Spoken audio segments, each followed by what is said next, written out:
Dr. Todd, when your work began?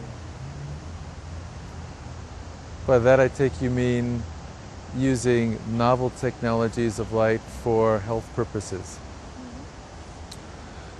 As you know, I had very formal training at Johns Hopkins Medical School and then did further training at Georgetown with the residency in internal medicine and a fellowship in pulmonary medicine. And in the midst of my training, there was the phenomenon of the evolution of the HIV epidemic.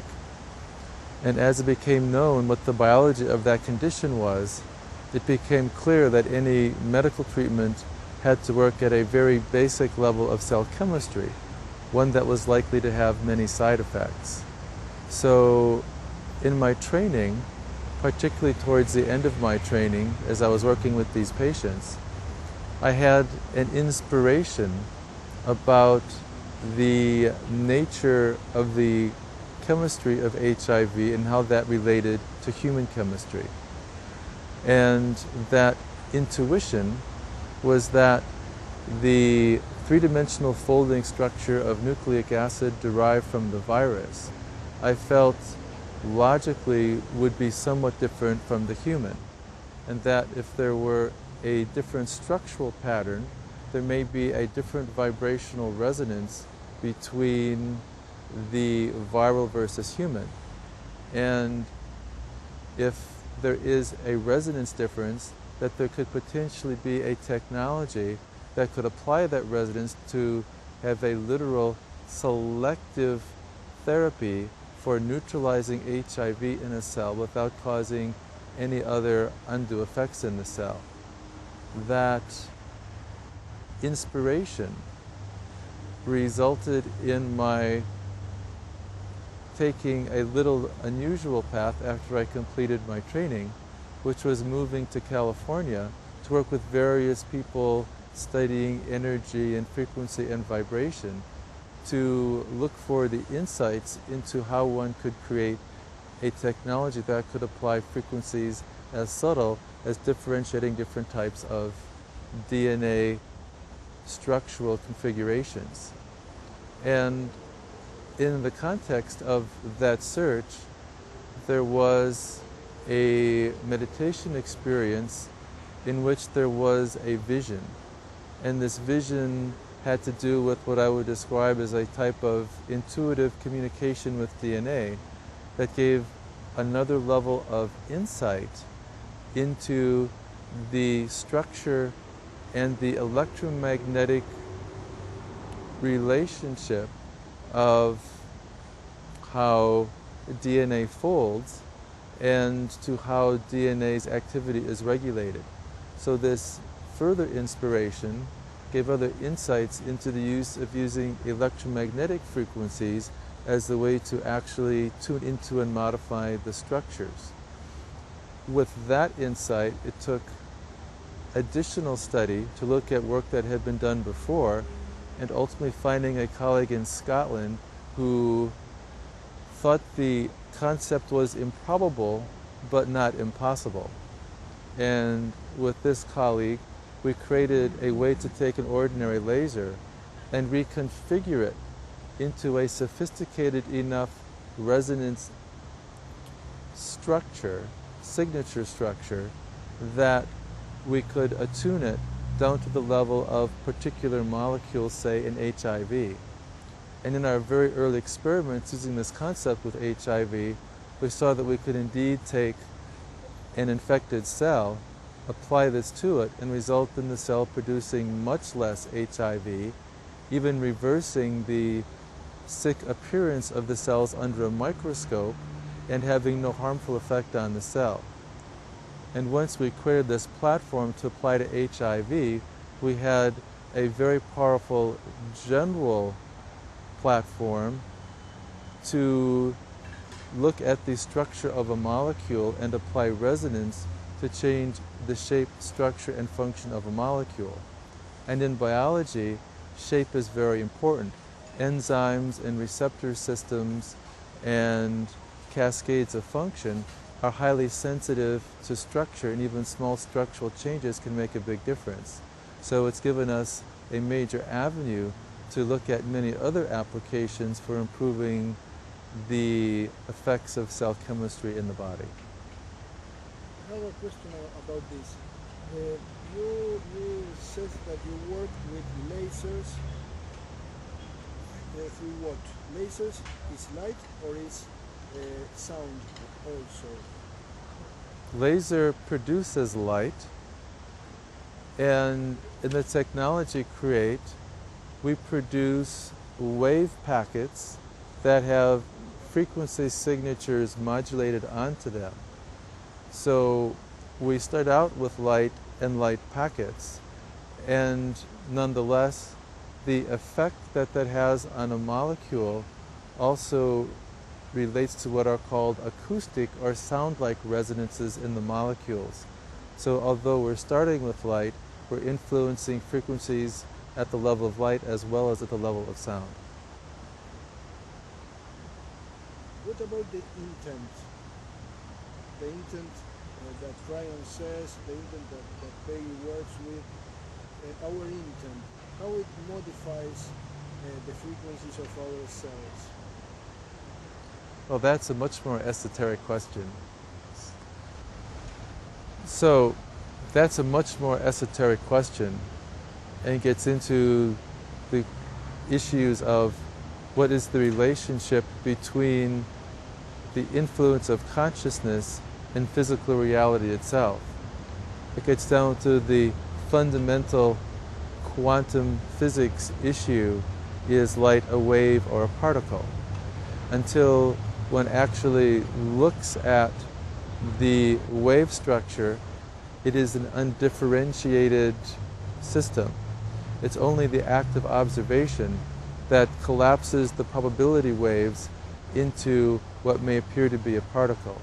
So getting back to very basic physics called the Copenhagen interpretation, that reality itself is directly related to the presence of an observer to see whether something exists, and is the act of observation that will cause the many probabilities to collapse into the actual event. So from that standpoint, you can look at intent as a form of focusing of consciousness to observe for particular events or phenomena. And to that degree, to the extent that an intent is focused and clear, you could look at it as a way of sharpening probabilities to make certain possibilities more likely. What about Peggy's work? So Peggy's work with EMF balancing is one of the very well-designed and thoughtful methods that relate to using this concept of intention, as well as the concept that electromagnetics are very important to the health and functioning of the body, and even the awareness that results from the functions of the body, that applies a systematic method to bring the system into balance. As you're aware, human physiology works on a principle of homeostasis, which means the body generally works and has systems to bring things back into balance. The body tends to be self-correcting. However, if a system gets too far out of balance, it can become challenging for the natural self-healing process to occur. So EMF balancing is one of those powerful methods for using a step-by-step process to help someone go from whatever state they're in to working towards more and more levels of balance. And when the energy is balanced and the thinking is balanced, then greater health and well-being generally follows. Don't you think maybe you, Robert, are making the same processes from different vias. You are working by becoming from the medicine, and perhaps with the music you can heal, and Peggy is working with electromagnetism. Is there a technique that unifies all of them? Well, A knowledge that unifies all of them? you raise a very good point, which is that the various modalities you discussed, those and other methods, probably the single unifying principle is the intent principle. And whether one uses one framework or approach or another, if the result is creating a state of centeredness in the mind and awareness in the body, that state of centeredness, that state of creating peace, that state of creating balance, whatever the method used to create it, then allows first the ability to be in the present moment, to be more aware simply by being in the present, to see and experience. And by being in the present moment, not only can one experience more of the greatness and the beauty that life offers, one is also in a position to create that life at more and more elevated and satisfying ways. What about our stadium here in the Earth? We are now of carbon. What do you feel we are going to evolve to? Well, that is a very controversial issue. There are some who hypothesize that there may even exist somewhere in the universe life forms that are based on silica instead of on carbon. Silica, like carbon, has 4 valence bonds, shapes into a tetrahedron, so conceivably one could have organizations of silicon that are similar to organizations of carbon. Now, silicon is a lot bigger and may not have the same type of molecular flexibility that carbon does, yet there is a concept of there being potential silicon-based life forms that would be like computers. Since the silicon chip, the basis of computers, is at this point something of a driver for civilization. There's an in-between perspective that has to do with the concept of sort of carbon-silicon interaction, which is more the concept of the human carbon-based system interacting with high-level computer systems to upgrade the computer-like machinery and processing ability of the human. And then you get to very far out notions proposed by certain theorists of the far distant future, where it may be possible to imprint someone's awareness, literally their consciousness makeup, into a type of computer system that would be very long-lived and would be a way to travel to distant stars. Yes, Brian was telling this, or Lee was talking about this. What do you feel about? I'm making a sorry. This time. Not at this time. Okay. Yeah. So, what do you feel about Lee and Brian? Lee,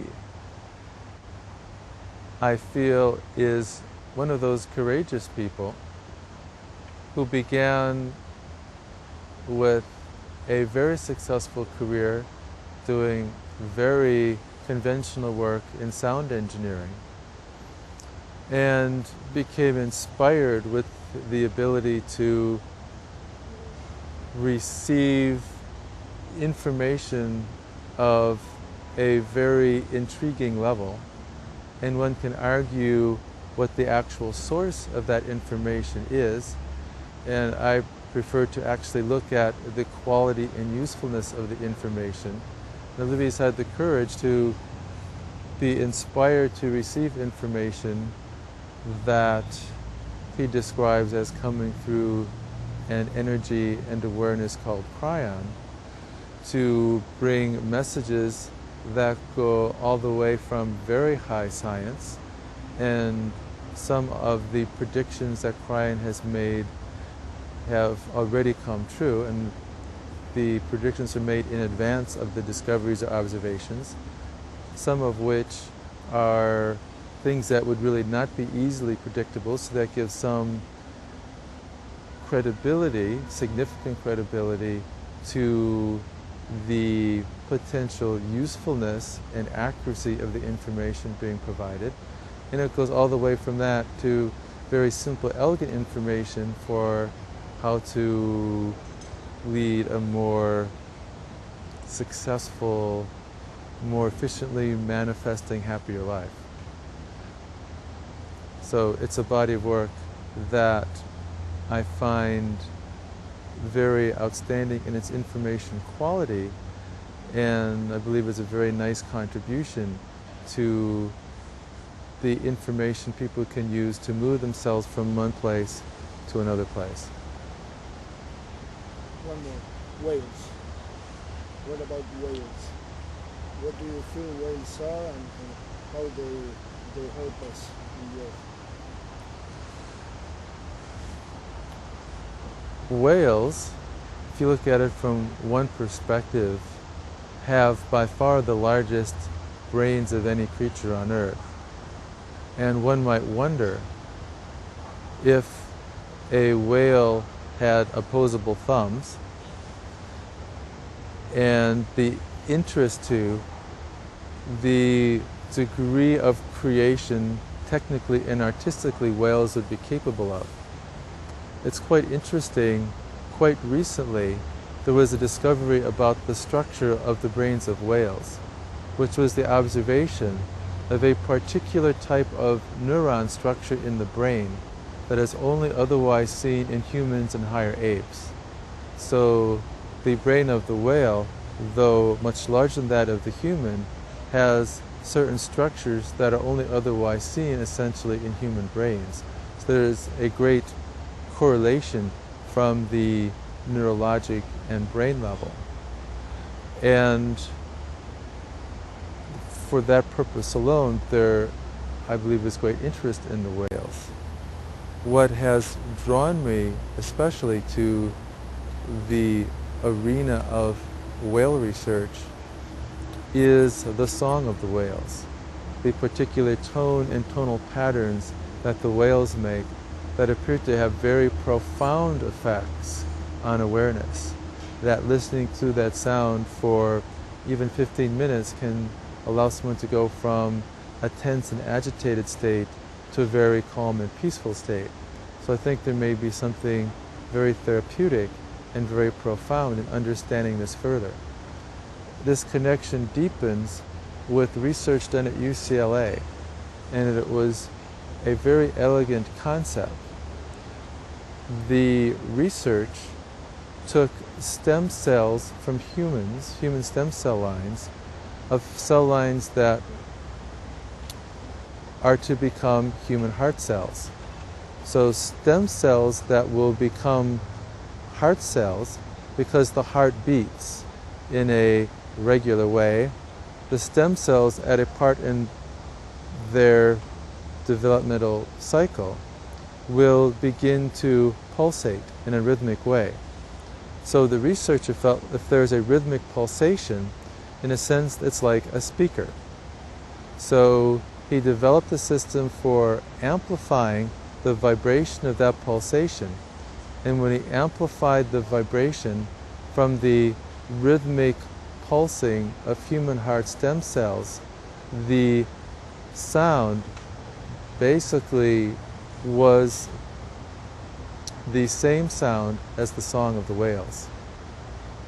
So the song of the whales is intrinsically related to the stem cells of the human heart.